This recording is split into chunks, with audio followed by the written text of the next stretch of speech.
deep cuts in her right side. For context for the audience, she was an intensive care nurse before the accident. Can we talk about how attentive you were during what seemed like the most life-changing situation for you? Like you were asking about your heart rate and blood loss, like you weren't the actual patient. So everybody was in shock. So I think just kind of telling them, giving them orders was Hmm. super easy for them to just follow through. And then with the medics, one of them, I find out later, I'm actually friends with him now. I kept in touch with all the people involved. It was his first really bad accident. So Oh I no. was telling him, I was like, listen, relax, be calm. I was telling his name was John. I was calling him by his name. I was like, this is what you got to do. Don't do this, do that. How's my heart rate? How's my heart rhythm? What to expect. And we both kind of like calmed each other down a little bit. So he was What's good. that? I've dealt with postmortem care. I've had all that, but I don't think it really set in until after waking up from surgery and getting out of bed and looking in the mirror really of everything and seeing it all.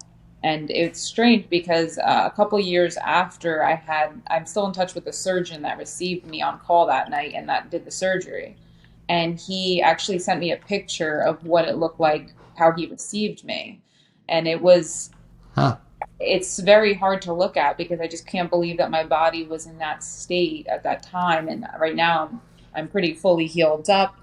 I just have a couple scars, but it was Hmm. completely open. It was raw tissue and skin. So it just amazing what the human body can do and what the surgeons and all the staff there did for me.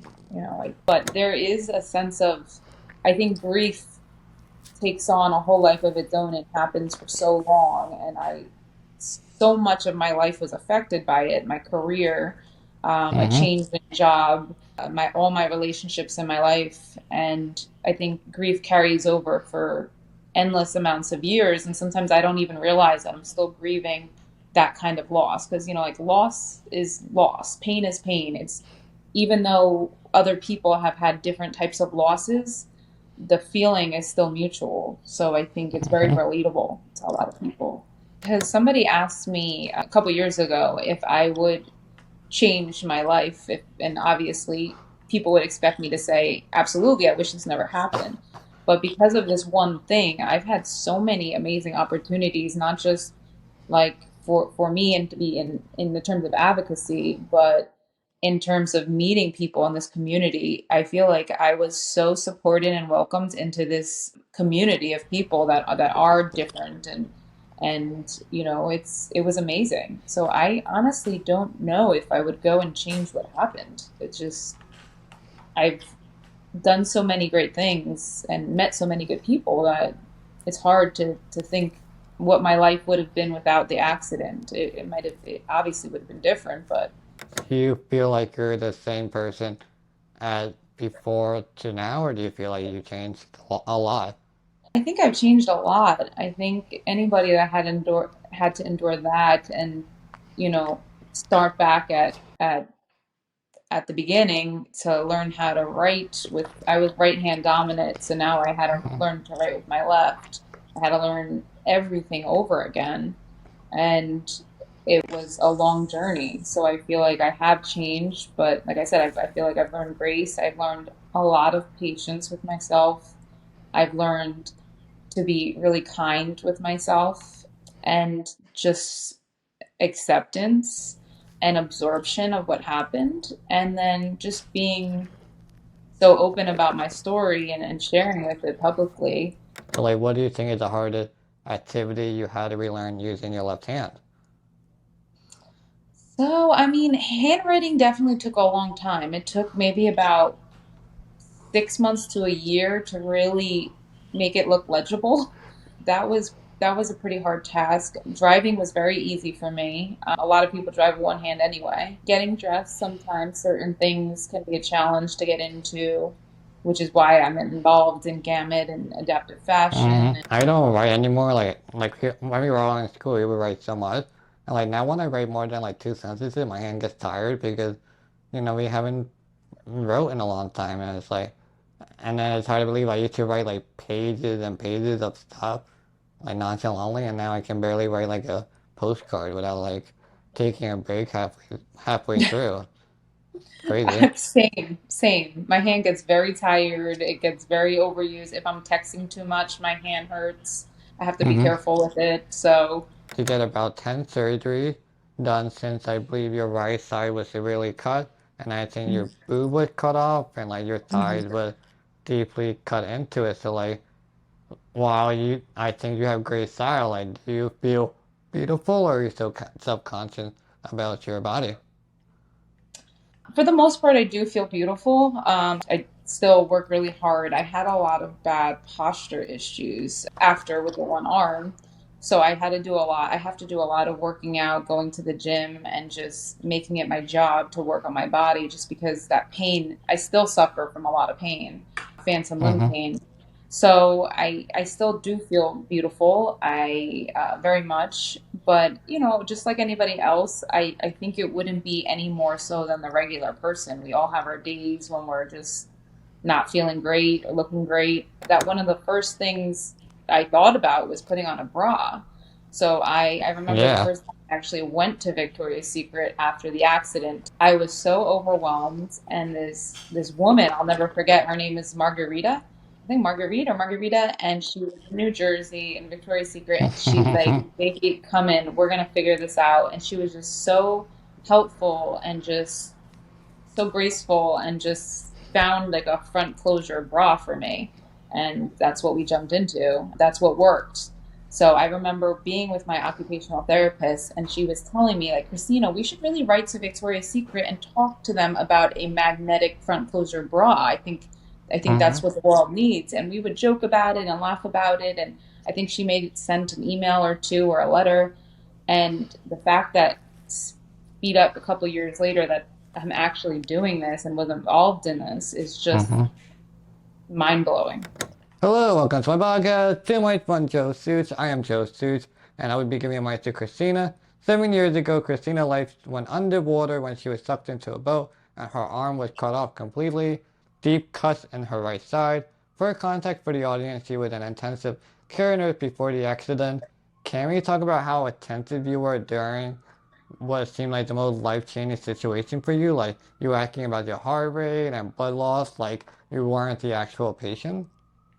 Yeah, so I actually was an ICU nurse at the time of my accident for a couple of years. So I kind of just, I was completely with it, alert, oriented, and just knew that I had to deal with the situation at hand. So I was telling people what to do, I was talking to the medics, and just giving them my point of view. I mean, the question I get, were they listening to you? Because most people are like delirious and like all this stuff. So like, were they listening to you, or were they just trying to be Yeah, like, tell you to yeah. be quiet to let them work? So everybody was in shock. So I think just kind of telling them, giving them orders was Hmm. super easy for them to just follow through. And then with the medics, one of them, I find out later, I'm actually friends with him now. I kept in touch with all the people involved. It was his first really bad accident. So Oh I was no. just telling him, I was like, listen, relax, be calm. I was telling his name is John. I was calling him by his name. I was like, this is what you got to do. Don't do this, do that. How's my heart rate? How's my heart rhythm? What to expect. And we both kind of like calmed each other down a little bit. So he was Was good. that was a hell of a first day? Yeah. Well, not his first day. It was the worst accident that he's seen as a medic at that time. Ah, okay. Yeah. I mean, I know, but that's just getting your arm cut off. Like, can you imagine what it would look like? I mean, I feel like society, Mhm. like we watch so many like hospital shows and like they might like show like someone arm get cut off and stuff. But I feel like if we truly don't know what something looks like we don't know what a dead body looks like, after like 3 days or like a big cut. Like, we see it on social, we see it on like the shows, but I don't think the good representation. I feel like it's a lot more scary and like gory and like you don't want to look at it at all. So, I mean, so I was in a big lake in Texas when this happened. I was actually on vacation. and the lake was very, very massive. It was, you couldn't even see across to the other side. It was like an Mm. ocean. It actually had like a current too. So Wow. I was under the water when it happened. I got pulled through the propeller and I got thrown back a couple 100 feet. So swimming back to the boat was not an option. I was so far away from the boat. So a couple of my friends jumped in and swam to me. So I didn't really understand the magnitude of the situation. I was in no pain. I didn't feel anything. I Huh. felt my arm still there. So until they really came up to me and saw and then pulled me out of the water onto a speedboat that was passing by, really nobody really saw what was there. And it was just all tissue, flesh, muscle. My artery was actually Oh my kinked, so God. it wasn't bleeding that much. So I was very, very lucky, and that somebody at that moment was passing by. There was actually, I was screaming, and a college student had overheard us on a dock. So he jumped in and on a jet ski and came up to us. And he was actually a certified lifeguard. So it was just Okay. incredible that, like, at that moment, that this is the person that helped me, and he actually helped me stay afloat. And then another boat passed by, and that was actually filled with military personnel on it, two of them. So it was just like the perfect people to be in my path that day to help. Yeah, I feel like no one can be prepared though for like an half an arm missing or some of the arm missing. That's such a unique situation. Like, what do you do? Like, do you go like try to find the other arm? Like, it's so like I'm obviously the first thing is to like make sure you're like on land or like on a boat or something like you're leveled and such. But still, it's like so much Yeah. shock and like when you were telling me like your muscles were exposed, like I got goosebumps just from listening to it. But like I can't I think like if at the moment I feel like I would be in like shock and like just trying to help you in any way I could. I don't even, Mhm. like I would think maybe to cover you, I don't know, to help you out, like so you don't freak out because like the last thing you want to see your arm missing is like you don't want the person to start freaking out because it ruins everybody else. It makes everyone shop so much harder. Yeah. Yeah. I think at that moment, like I said, you kind of just jump into this immediate action and this needs to happen, and I can't go into shock or allow myself to go into shock. So I feel like being a nurse, I knew all that, and I just knew I needed to get to a hospital. So I don't think anything could have prepared me for that. I mean, I've seen people that have passed away being a nurse. I've dealt with postmortem care. I've had all that, but I don't think it really set in until after waking up from surgery and getting out of bed and looking in the mirror really of everything and seeing it all. And it's strange because a couple years after I'm still in touch with the surgeon that received me on call that night and that did the surgery. And he actually sent me a picture of what it looked like, how he received me. And Huh. it's very hard to look at because I just can't believe that my body was in that state at that time. And right now I'm pretty fully healed up. I just have a couple scars, but it was Mm-hmm. completely open. It was raw tissue and skin. So it just amazing what the human body can do and what the surgeons and all the staff there did for me. You know, like very small scars. Yeah, well, like, can I make an assumption about you and then we can talk about it and see if I'm right or wrong? Sure. Okay. So, like, I don't know you personally, and I met you literally, like, like 10 minutes ago, but, like, you seem like the kind of person that you just move forward. Like, you had your arm cut off, you got surgery and did rehab, and you, like, found a new way to live right away, like, instead of crying and, like, poor me. Is that fair to say? Yeah, it's definitely fair to say. I will say, like immediately after, I was very, and I still am grateful every single day. I'm so happy I'm alive. I have my other limbs, but there is a sense of, I think grief takes on a whole life of its own and happens for so long. And so much of my life was affected by it. My career, a Mm-hmm. change in job, all my relationships in my life. And I think grief carries over for endless amounts of years. And sometimes I don't even realize that I'm still grieving that kind of loss. Because, like loss is loss, pain is pain.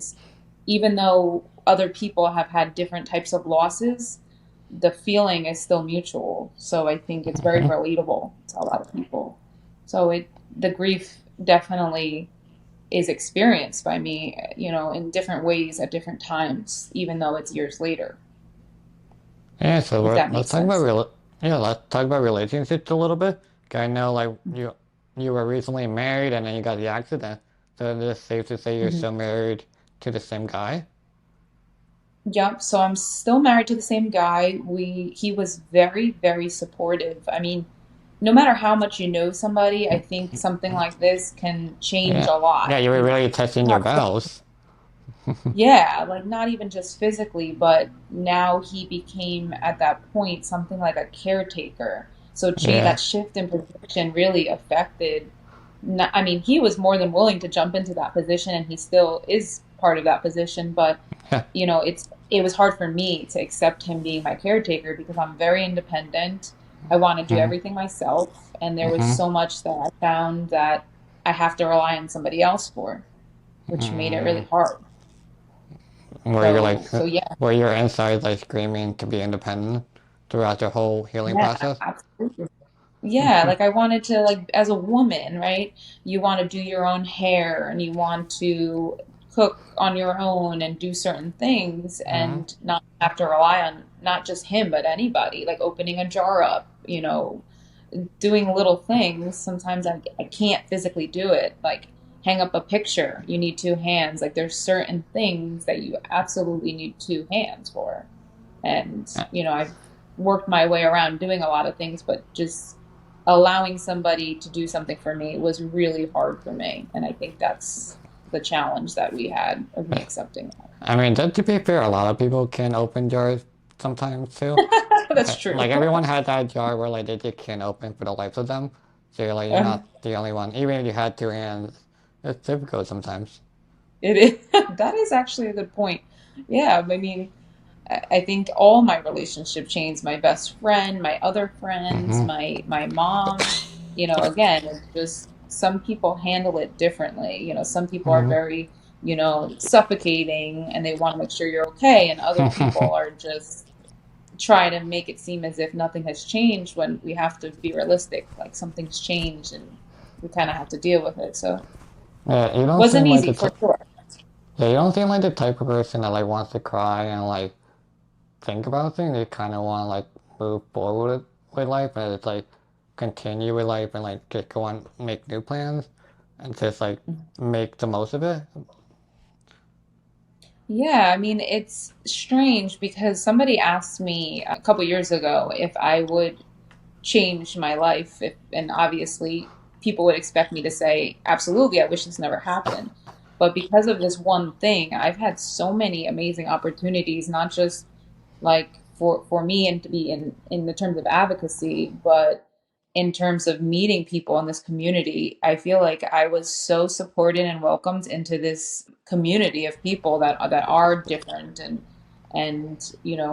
it was amazing. So I honestly don't know if I would go and change what happened. It's just I've done so many great things and met so many good people that it's hard to think what my life would have been without the accident. It obviously would have been different, but I've had amazing opportunities since then. So maybe this was the plan the whole time. I think that's at least how I Uh, see it.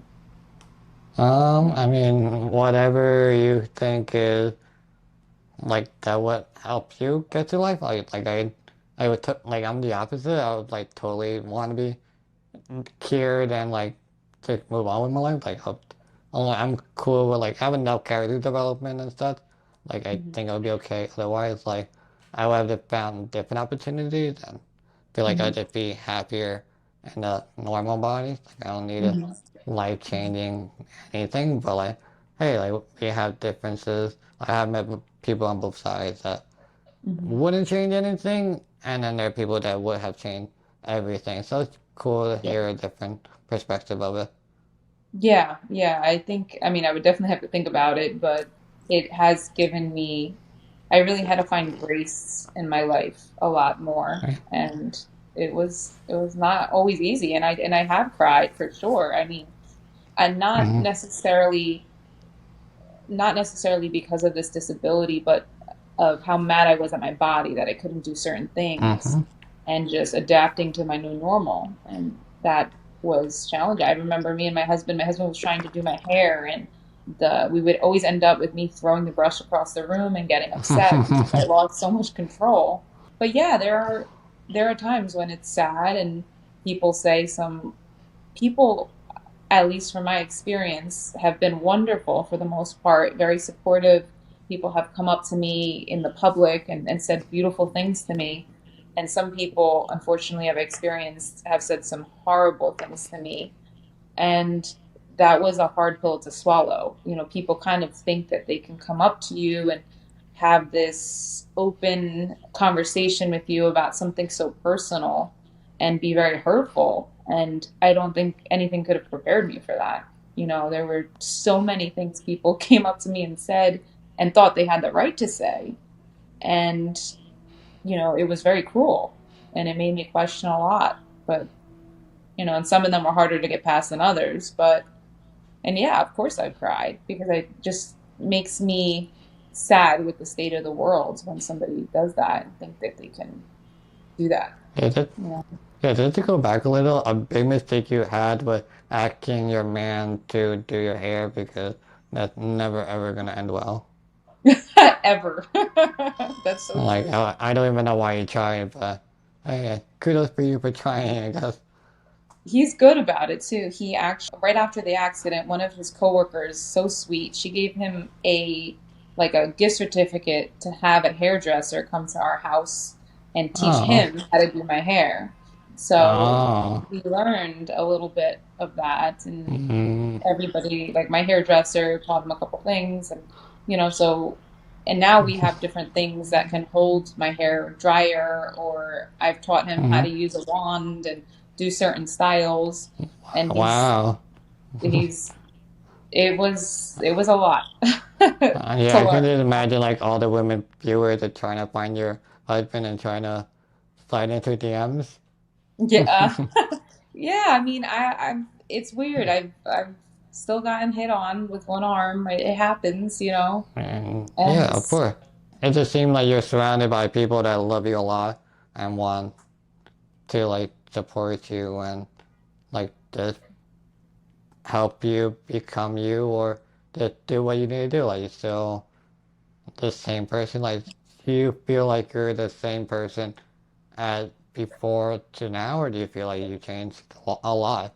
I think I've changed a lot. I think anybody that had to endure that and, you know, start back at the beginning to learn how to write with I was right hand dominant, so now I had to Mhm. learn to write with my left. I had to learn everything over again. And it was a long journey. So I feel like I have changed, but like I said, I feel like I've learned grace. I've learned a lot of patience with myself. I've learned to be really kind with myself and just acceptance and absorption of what happened. And then just being so open about my story and sharing with it publicly and just being a part of this community. So I feel like I have changed, but it was for the better, for sure. I learned a lot. Yeah. So let's talk about like so you say like you were right and dominant and then like had to use your left like to right. So like what do you think is the hardest activity you had to relearn using your left hand? So, I mean, handwriting definitely took a long time. It took maybe about 6 months to a year to really make it look legible. That was a pretty hard task. Driving was very easy for me. A lot of people drive with one hand anyway. Getting dressed, sometimes certain things can be a challenge to get into, which is why I'm involved in gamut and adaptive fashion Mm-hmm. and such a spokesperson for that. Certain dresses and stuff that I wanted to wear. I was so keen on keeping myself as much as the same person as before physically and still wear the high heels and still feel like myself and trying to adapt to keeping that alive Mm-hmm. was a challenge. You don't even have to write well as a nurse because all nurses end up to write poorly. So like you have to keep up with the That's so tradition. true. So at the time, I went back to work only a couple months after my accident, back to intensive care as a nurse. And I stepped back from a bedside nurse being with patients to Hmm. more being helpful and a resource in the unit. And I would always every day have to write the assignment for all the nurses on the board and the room numbers of the patients that they had that day. Yeah. And all the residents would come and look at this board and they'd all be like, Kristina, we can't understand this. Like, rewrite this. So I had a lot of practice with that board almost like every day. They'd be like, Kristina, like, I can't read it. Just tell me who I have. And I have a picture from the beginning and then when I left eventually.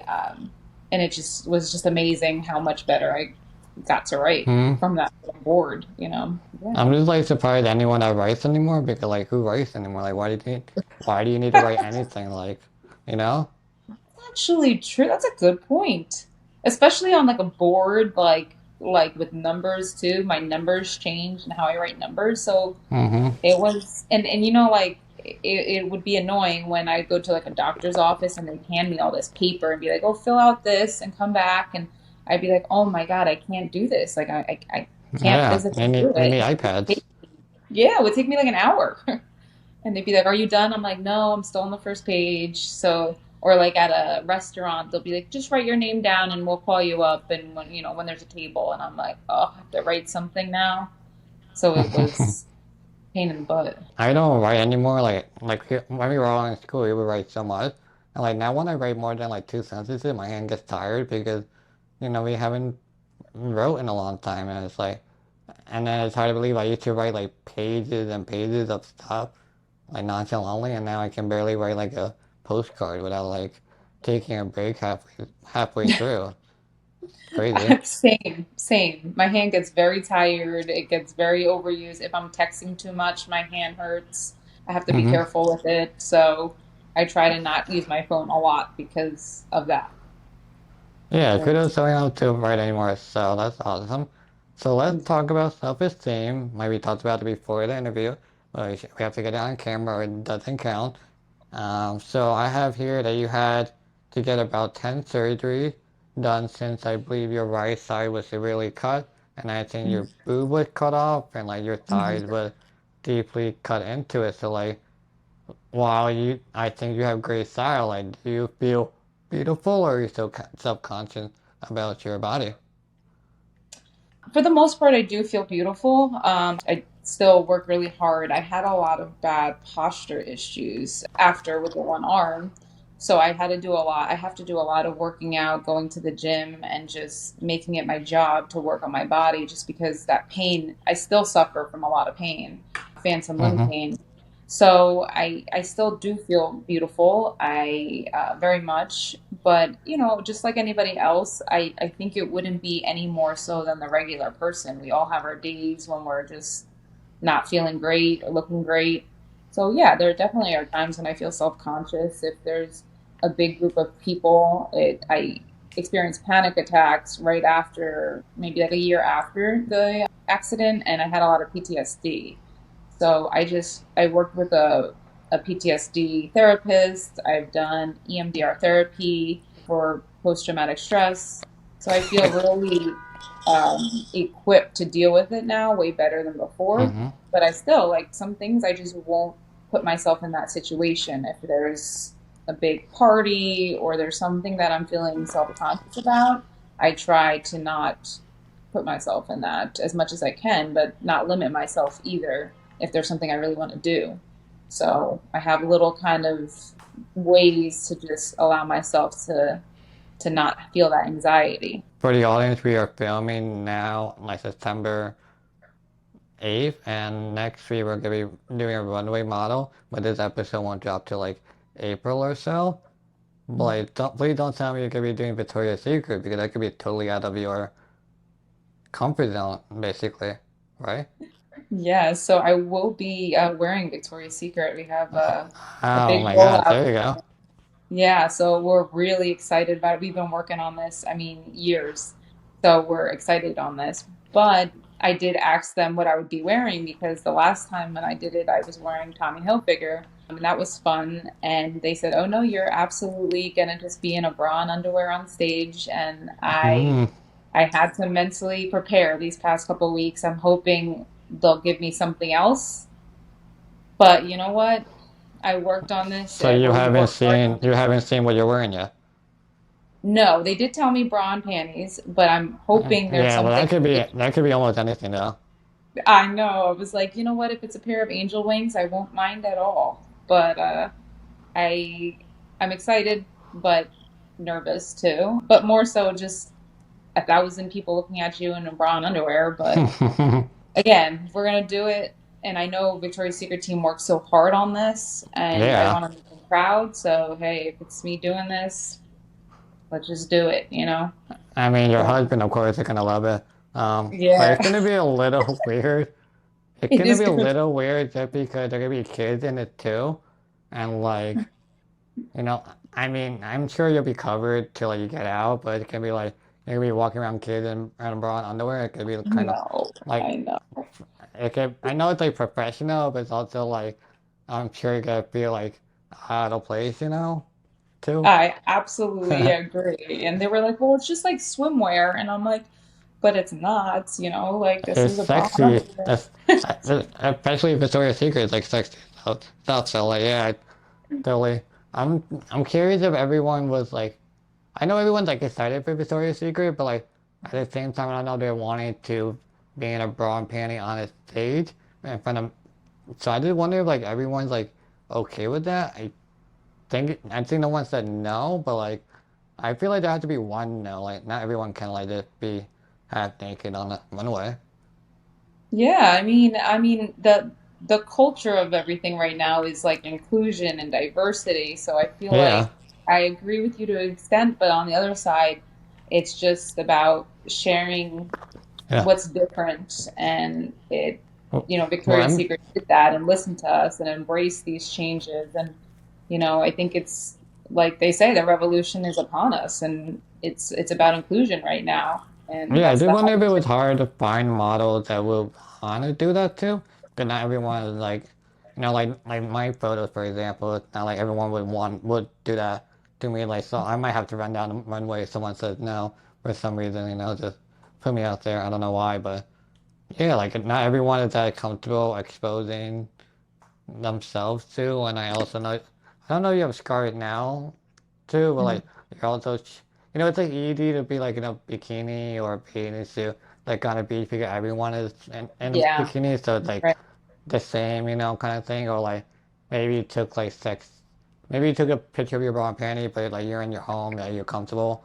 But like this is a totally different beast of like first you Yeah, have to like get undressed behind the scenes and like, someone has to like look at you and like make sure you look okay and then you're like right. you're Goodness, walking I didn't out think and then of you that. walk out and then like there are hundreds of spectators that you have no idea who they are and thousands on the internet just watching you strut down the runway. It's something that like your husband married you for and now you're exposing it to the world, so it must feel weird for you. It does and it doesn't, because like being that like we were involved with helping design this, it it kind of is like, look what we've been doing, like see it, and it's kind of a different thought process when you've been involved in actually making and designing that Wait, were that you actually there? Like, were they like getting your input and like trying things on Oh yes, throughout the yep. process? Like, you were one of Yep, the yep. So pioneers, I there would was, I don't know. say. So I feel like it's more of being proud of what our input did for Victoria's Secret to really create this. And I think it's a big, huge market that everybody was missing. And that one of the first things I thought about was putting on a bra. So I remember the Yeah. first time I actually went to Victoria's Secret after the accident. I was so overwhelmed. And this woman, I'll never forget, her name is Margarita. I think Margarita, and she was in New Jersey in Victoria's Secret, and she's like, "Baby, come in, we're gonna figure this out." And she was just so helpful and just so graceful, and just found like a front closure bra for me. And that's what we jumped into. That's what worked.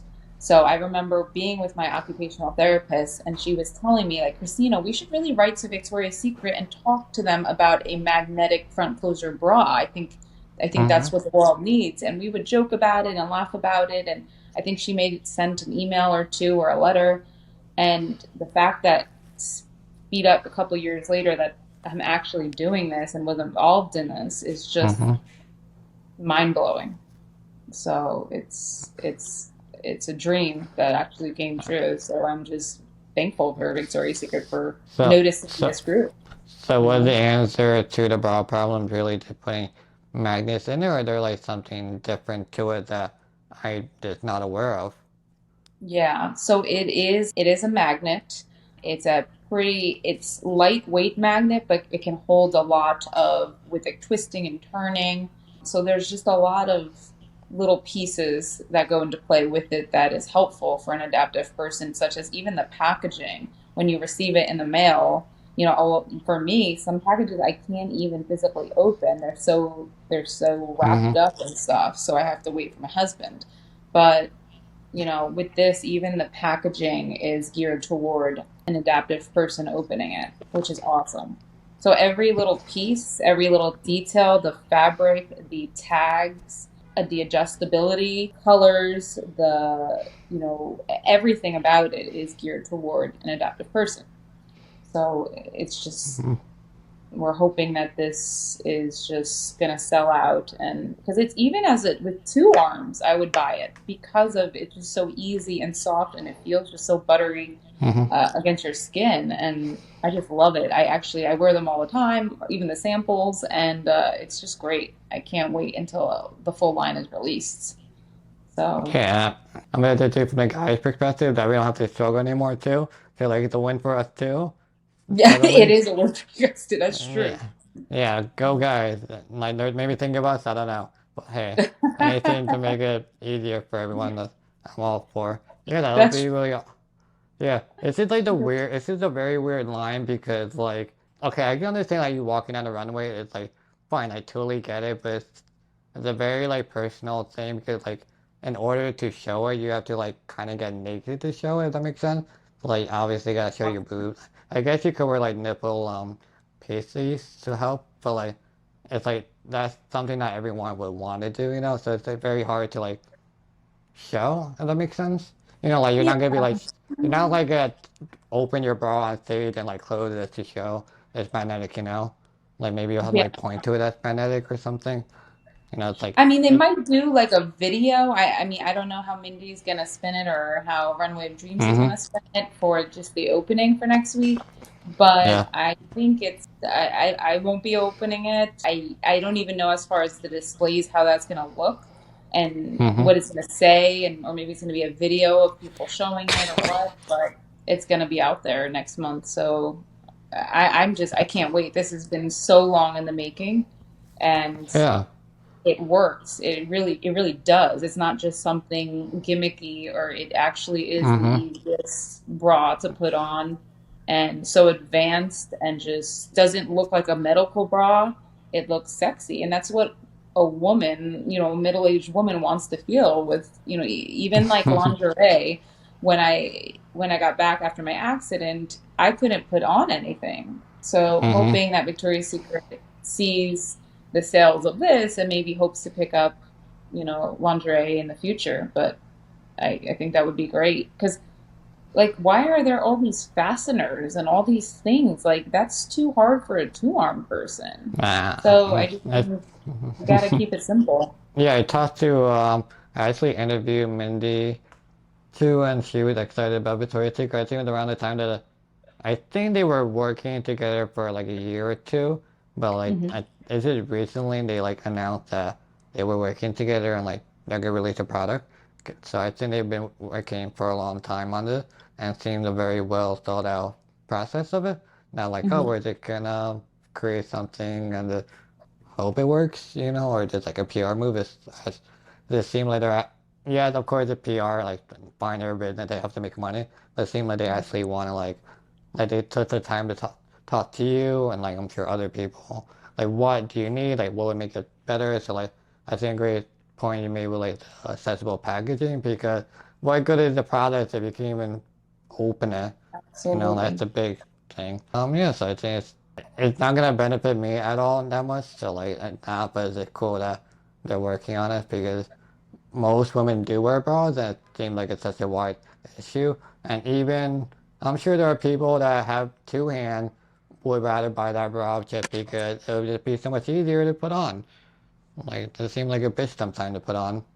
So I can Yeah. totally see how I can I can totally see how this becomes a norm. Like everything is magnetic, so like you don't even have to look into accessible session as it be stable for all people. You know, Yeah, like yeah, and that's another thing. Like even older people, people with strokes, and being a nurse and knowing all of this and the need for this is what's important. I mean, I see this every day. Occupational therapists see this every day, that mhm. the struggle just to feel and wear something that everybody else is wearing is what we all strive for. You know, we all want to feel normal. We all want to put on the same thing or something similar, and not it be such a barrier to do just Mm-hmm. something as simple as dressing, and I have challenges, to dress sometimes. So I know that there's somebody else out there that does too. Yeah, kudos to Victoria's Secret and all the 10 plus brands bringing accessible fashion. This thing I always criticize that sometimes disability fashion doesn't look good at all. Like, sure, it's fashionable, but it doesn't look good and not many people will buy it. But I just hope Victoria's Secret hits it out of the park and actually make it look Yes. something sexy and not just like something like your grandma will wear. And it's like, you just miss the whole point of everything, you know? But yeah, so Yes. No, it's gonna be. be sexy. It's gonna be good, and it's gonna be normal feeling and looking. And like I said, I'm proud of it, and I wear it all the time. And I know that I feel like they hit it so far out of the park. It was beyond my expectations. And Yeah, honestly, that's how I feel. yeah, I think the Victoria's Secret is like the headliners. I think it will go last, and by the time you that guys are going, all the kids are gonna be dead tired because it's gonna be a very long day, and the Yes, kids are that's gonna true. be knocked out just wanting to go home. Like I was just talking to a mom earlier on the interview them, and she said that like she could bring her son, and that he goes to bed at 7 p.m. but the Oh my event starts at 7, so like she's like freaking God. out. Like how is she gonna like have him go another 2 hours or the 1 hour? And I'm like, I don't know. You gotta figure it out. I'm not the parent here. But Let him sleep but late. Let him sleep in, and then he'll yeah, be up. yeah. I was just joking with her. Like I hope he just doesn't like just take a nap in the middle of the runway. You know, and like, what do we do now? You know, and it'll be fun. I think there'll be a lot of energy in the air, and like you're not gonna want to get tired and stuff. Like everyone can be like high energy, and then like the moment like we hit like the new Ubers or the car, with it all like kind of like relax and like realize how tired we actually are. But super Yeah. exciting. Are you Uh, excited? Yeah, I mean, you're doing Target, right? I am doing Target. Yeah, I'm super excited. Don't Awesome. know what to expect really. Like I know we have the Well, actually, you can tell me, like, so on Monday I have the fitting, so like, what should I be prepared for? So for Or the like, what fitting, the should I? fitting is just fun. The fitting is it's a lot of energy, a lot of rushing around. Everybody's rushing around. There is it's very professional. It's a whirlwind, and you need to take it all in. It is one of the best experiences you're about to have. And even the show itself, it's just this you're high off the adrenaline, your makeup, your outfit, you're just trying to get ready for this, Do I time have limit. like any say of anything, or is it more like you could be wearing this and we're just gonna make it fit somehow? So they do at the fitting, they do make sure that everything is proportionate, and Mindy is there making Oh, sure that okay. the outfit looks good. I wore Tommy Hilfiger. So she kind of like like American Idol, I guess now, and like she gonna say yes or no, you know? Yeah, but it's very, I don't want to say informal, but it's you go into the room, there's a lot of people there, and there's people waiting, and as soon as Yeah. you're ready, they're like, okay, this is what you're wearing. You go up just like a tailor, and they say, okay, take this in a little bit, let's shorten this a little bit, let's. for me specifically, they had to fix like hem the arm a little bit, the sleeve, just to Okay. show off the arm a little bit. And she did that, and I think we hemmed it just a drop, and you kind of get the approval that this is it, and you're in and out in like less than an hour. But it is fun, and that day there's just so that day specifically, the Runway of Dreams, they were also showcasing Gamut and this, you know, organization. And Mm. I was a new member. And I remember going out to, we were at the actual event place in New York, and we walk out to where all the tables are and all the dinner would be. And I was actually on the pamphlets at every single seat, Oh. and Okay. I had no idea.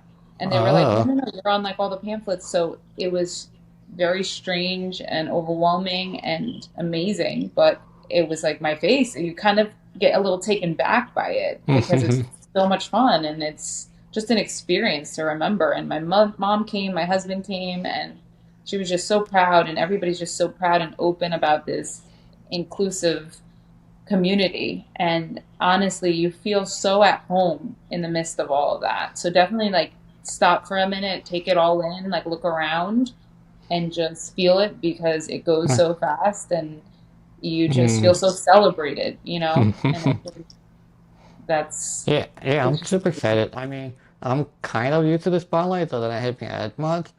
Mm, But with that being said, there's such a high about it, and hmm like you can't replicate it, and you're always trying to find it somewhere again. Like you always want to get the high, and I know I might have the high on the Monday, but also the Wednesday too, because like it's kind of an experience you really can't replicate really ever on even. I mean, I don't know about you. Like I think you did it your second time, so I don't know if you're gonna have the same high as before that's because you already true. experienced it, you know. That's true. It's But still it's a it's still a beautiful big thing. deal though. Like, Yeah, yeah, no, it's a beautiful, beautiful thing. I'm so excited and kind of what comes after too, because after there, at least at that point, there's a lot of opportunities that come up. There's a lot of people that might reach out. There's just a celebration. It's Fashion Week, so it's right up my alley, and it's a there, great, great is there like event. a lot of networking, or just so much like rushing that like it kind of like yeah, I know I'm doing 9 a.m. so I know they have like a long day and stuff. So is it like any point of networking, or is it more like Yes, you do your yes, a thing lot and of it. then you walk away? So the actual show, you would walk out, but as far as the networking after, you have a chance to go out and everybody's just kind of hanging out. There's a lot of, even though it's a big community, it is also still very small. So I feel like Yeah. everybody starts knowing everybody in that community.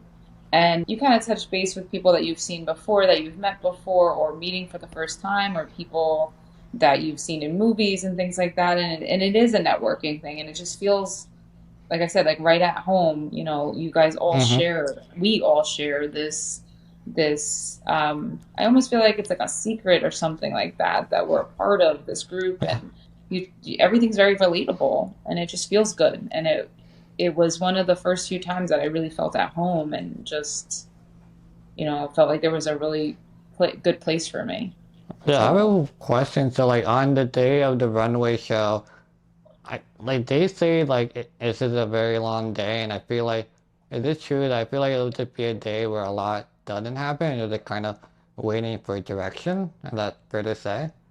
yeah, it is fair to say. So you do get hair and makeup done pretty early, and they are touching it up throughout the day, but it is a lot of waiting around. I don't know how this venue is going to be. It might be a little different because we Oh, were the in venue's Manhattan. not the same. No, no. Oh, So the menu was in Manhattan last time, and it oh man, was, of course it has to be in Brooklyn because I live in Manhattan, so okay. yeah, yeah. No, the venue last time was beautiful, but it was a small area for the models and the hair, and they had a trailer outside, and it was very, very busy. Oh, So in okay. Brooklyn, this space is actually awesome. It seems very raw and just gorgeous. And I feel like there might even be more space there. So it might be a little bit different, but there is waiting around. They did have some snacks and some food, and I would bring your own snacks if you needed to, and because it is a lot of waiting around. And I there's just a lot of people. It's a lot at once, you know. I just But feel like it's gonna be like high school all over again, where there'll be just tables and just people sitting around tables, and like people are mm, eventually gonna start forming cliques, and then like like once you're at a table, you can't really like move anymore. You're just like obviously there'll be no names on tables, but like once you claim like a seat, like you're just there for the rest of your life now. Like, is that how it is, or is it no, so we didn't even actually have tables before. We were no? Oh, actually, it was kind of like a little bit of an open space, a small open space. We had chairs for hair and makeup, and then there was a trailer outside. So you were kind huh, of like one after the other, getting your hair done, getting your makeup done, moving around. And there was some lunches that came, I believe. There were like sandwiches, things to pick out, things to that you wouldn't like get dirty. So you had that, but there was no seats really. There was a couple huh, of them sprouted ah, around. So being that everybody was kind of around, you just start meeting everybody. I made so many connections and good friends because of that show. And now, in passing at some gigs, we'll be like, "Oh, I didn't know you're going to be here," and you like reconnect with somebody, and it's nice. It really does open up the community a little bit to you doing this, and because you're all going through the same things, yeah. and it's nice. It's a I just great experience, and Yeah, I just feel like the base has to be like big because it's not only 70 models, but you also have to include like the staff, and then you're also including the plus ones of some people. So like I'm kind yep. of curious of how they're all gonna handle that because it does seem like the way you're describing it seems like it's a room full of standing people and just waiting for direction, right? Yeah, I mean, there's a couple tables, there's a couple of little different areas like that you stop at. Like I said, like the sandwiches are in one area, people are giving them out. There's people Uh-huh. in charge of like the direction and the timing of things. There's constantly people coming up to you, asking you questions, and it's like I said, there's not too much seating, but it's just a waiting and the build Huh. up, you know. So So um, it's a okay, I'm whirlwind, and I'm and just you curious at how network. this. Yeah, I'm just curious at how that's gonna turn out though. 'Cause I don't do well in social situations, like group at least. So I'm kind of curious Mhm. how it will be, especially if there's no It tables won't. on. So it's not just, I mean, it's also kids. It's also parents of Yeah, kids that you start talking to. Everybody is very kind. I didn't experience any clickiness at all. You're kind of, as yeah, people are moving, because again, there's like little stations set up. So as people are moving, they're being moved. So you talk to somebody for 20 minutes and then they're moved and then they got to go do something and uh, then you're pulled away. So there was yeah, no clickiness, at least that I've experienced. It was uh, more you're talking to a parent of a child and she's asking to take a picture because you have limb loss and so does her daughter, or it's coming up to somebody that you didn't see in a while and say, "Oh my God, you're here. How's it going?" But you're okay, moving. You're meeting the hairstylist. You're meeting the makeup people.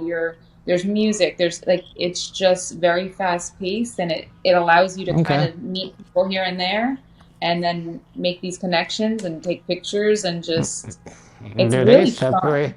Do they separate you by brands too? Because I just thought like all the Target people would be together, and then like all the Victoria's Secret would be on somewhere else, and the Stride Right or something, or Tommy Hilfiger. Like, are we all like separated by that, or everyone just kind of like So in one it big block? isn't until the end where you're getting lined up. That's when you're like, they tell you too, like who's going first to Target. You're going to be in front of this person. You're going to be behind this person. Okay, So it's like this long line that forms based on the brand that you're wearing. okay, And so yeah, so no, it's a mix of everybody for up until like an hour before. But you don't hmm. know who some people are. You do. You start talking. Or you can be quiet. There was a couple people I met that were very quiet, and then we just started Yeah, talking. So I feel like the magnets that are drawn just happen, and it's people that are talkative and that are more comfortable Mm-hmm. sharing with people that aren't. So it's it's a beautiful thing. It's not clicky, it's not mean girlish, it's not any of that. That all disappears. It's just about people being people and celebrating like why we're different, and that's it. It really is. Mindy did like a really good job of the way she established and connected all these people, the Yeah. brands. I mean, everything is so well thought out that it's just an experience. And like I said, I would have never experienced this had I not had the accident. Any of this. Yeah. I was on The View. I met Whoopi Goldberg. I've done the fashion show. I've been with Victoria's Secret. I've done other companies where I've been focus groups. I've been part of a focus group. So it's just all of these people with just they're amazing. And Yeah. I'm just hoping, you finger crossed, that I create some networking connection that like can help me with my career in some sense, you know? I know I'm not yeah, you I'm a friendly person, I do get that, but I don't feel like I am a networking kind like I'm good at like making friends with people, but I'm not good at terms of like I can't I don't know, it's hard to say, but like I don't know, like make myself valuable, if that makes sense. Like sure I could like I'm a YouTuber, I'm monetized, got 6,000 subscribers, like 6,000 followers, whatever. But I don't know, it doesn't seem very like well it's somewhat listen, it's valuable, but oh, doesn't seem what I'm trying to say? Like I don't know how to make well, myself like, hey, I want to work with you, but like but here you what I can should. do to help you. If that would But make you sense. should. I mean, I think it's just about there is somebody there that will most likely be there. I'm not sure. He's kind of in the community and he may or may not be there, but he is a podcaster. He does have a podcast, so I will introduce you to by being there if he's Okay. there.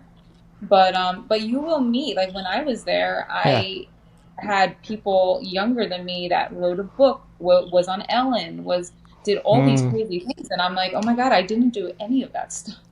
So it's about growth, right? And this happened for me 7 years ago. Some people it happened since birth, so they've had this time to grow into it and decide what the path they want to go down, and mine is still evolving. So I wouldn't compare yourself to anybody because where they are on their journey is so different than where you Hmm. are in your journey and what you've experienced. So I just try to just say to myself, all right, Christina, you got to get more involved lately, and that's kind of been my mission. I mean, I do still work as a nurse, but this all this other stuff is what I really enjoy. So I always tell myself, look at all these people and children and that are doing Yeah. all this. You need to push yourself more, and I've been trying. So for sure.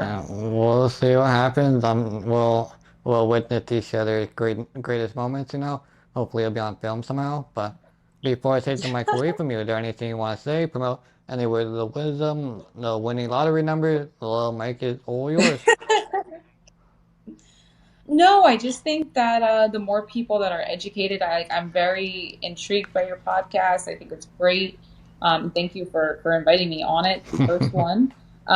But I think more people just need to be educated and bring awareness to this because, again, I mean, I was a two-armed, able-bodied person before, and your life can change in a second, and mine did, and my whole life changed, my career changed. I still am a nurse, but I had to step away. I was also a forensic nurse for the prosecutor's office, so I had to pull out of the things that Mm. I was currently doing and change. So there was a lot of change. So I think people should smile more at people in the public because it's very hard to be able to leave the house and have the courage and confidence to step out into that real world and do certain things. And when I go food shopping alone, I get anxious because there's a lot to it. There's bagging sometimes your own groceries, there's helping to bag now that we have our own bags in New Jersey.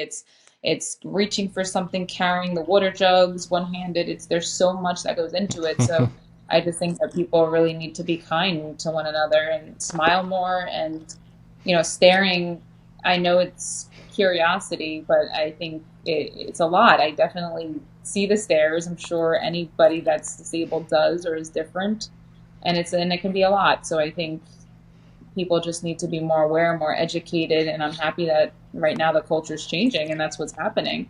So I'm hopeful for the future and for people to be more open and inclusive for us in our community. Okay, thank you, Christina, so much for giving me your time and expertise. Thank you, Welcome. everyone, for listening and watching, and I'll see everyone next time. Okay. Peace. Bye. Okay.